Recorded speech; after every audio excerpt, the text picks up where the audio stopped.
Welcome to today's episode of Power English. Today, we're diving into 3 useful English idioms and expressions.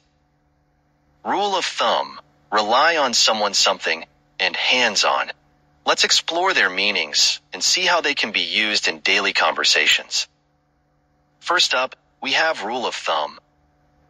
This idiom refers to a general principle derived from practice or experience rather than theory. It's a guideline that is not necessarily accurate or reliable for every situation, but is practical for most cases. Examples.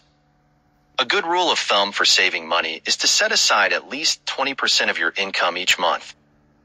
As a rule of thumb, you should water your plants twice a week during the summer.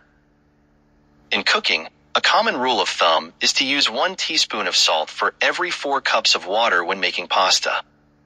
When buying a house, a rule of thumb is to ensure that your monthly mortgage payment is no more than 30% of your monthly income. For presentations, a good rule of thumb is to spend about 1 minute per slide. Next, let's look at rely on someone something. This phrase means to depend on or trust someone or something for support, help, or to achieve a particular outcome.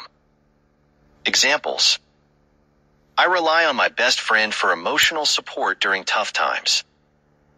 Many people rely on public transportation to get to work every day.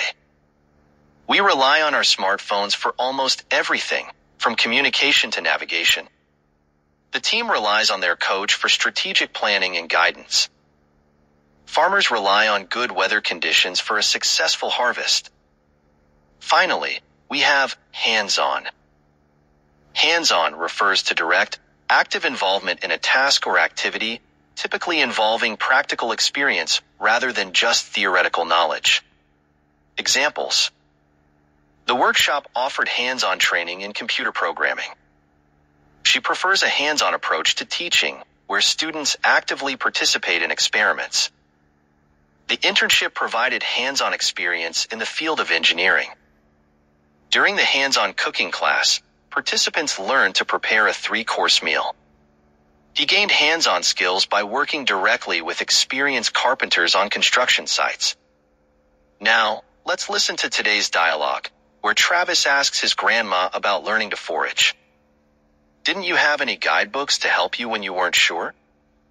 We had an old one with drawings instead of photos, but after a while we learned to rely on our experience and what our parents taught us. I think a hands-on approach is best when you have a good teacher.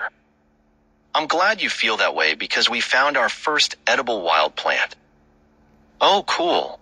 What is it? That's it for today's Power English episode. Remember to use these idioms and expressions in your conversations to sound more natural and fluent.